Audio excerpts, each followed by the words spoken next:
నవశకం నినాదాన్ని సాకారం చేసే దిశగా శంకారావం సరికొత్త రికార్డు సృష్టించడం ఖాయమని మాజీ మంత్రి టీడీపీ నేత పత్తిపాటి పుల్లారావు అన్నారు. అయితే దుర్గారావు ఆలోచనలు దుర్మార్గపు ఆలోచన జగన్ను గొయ్యి తానే తీసుకుంటున్నాడని అన్నారు.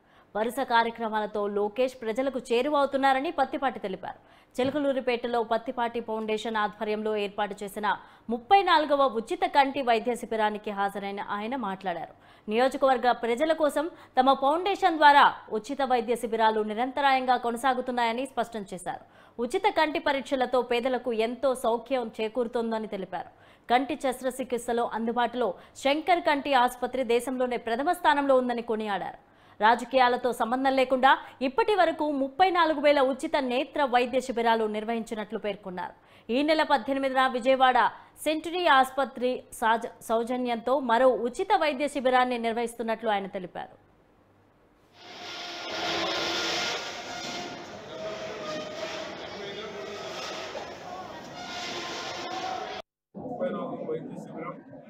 శంకర్ నేత్రాలయం వారి యొక్క ఆధ్వర్యంలో 10,000 రూపాయల నుంచి 60,000 రూపాయల వరకు ఖర్చు అయినటువంటి ఆపరేషన్ ఉచితంగా శంకర్ నేత్రాలయం వారు ఈ యొక్క ప్రతిపాటి ఫౌండేషన్ ద్వారా ఈరోజు నిర్వహించబడుతుంది.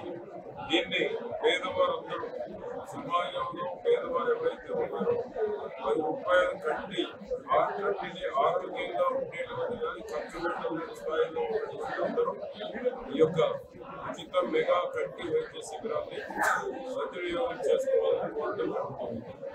దానికి తోడు నెక్స్ట్ సండే 35వ మెగా వైద్య శిబిరం సెంటనీ హాస్పిటల్ వారి 4 రకాల జబ్బులకు సంబంధించి కార్డియాలజీ కానీ జనరల్ సర్జరీస్, న్యూరాలజీ, గ్యాస్ట్రిక్ సంబంధించి నెక్స్ట్ సండే 18వ తేదీ 35వ ఉచిత మెగా వైద్య శిబిరాన్ని కూడా ఏర్పాటు చేయడం జరుగుతుంది. ఈ జగన్మోహన్ రెడ్డి ప్రభుత్వంలో ఆరోగ్యశ్రీ పూర్తిగా నిర్వీర్యం చేశారు. పేదవాడికి ఎక్కడ కూడా పేదవాడి ఆరోగ్యాన్ని పట్టించుకునేటువంటి పరిస్థితుల్లో లేదు ఈ ప్రభుత్వం. ఆరోగ్యశ్రీ పేరుకి కొన్ని వందల డబ్బులు చేర్చామని ముఖ్యమంత్రి ప్రకటన తప్ప ఏ హాస్పిటల్కి వెళ్ళినా ఆరోగ్యశ్రీ కింద ట్రీట్మెంట్ ఇవ్వడం కానీ ట్రీట్మెంట్ ఇచ్చిన తర్వాత అదనంగా పేమెంట్ చేయించుకోవడం జరుగుతూ ఉంది. ఈరోజు ఈ ప్రభుత్వం సిగ్గుపడాలి. ఆరోగ్యశ్రీ ఇస్తున్నామంటున్నారు. ఆరోగ్యశ్రీ పేదవాడికి ఉపయోగపడకుండా ఆరోగ్యశ్రీ హాస్పిటల్స్ పేమెంట్స్ ఇవ్వకుండా పేదవాడి దగ్గర ముక్కు పెట్టి డబ్బులు చేస్తాం. చాలా దుర్మార్గం.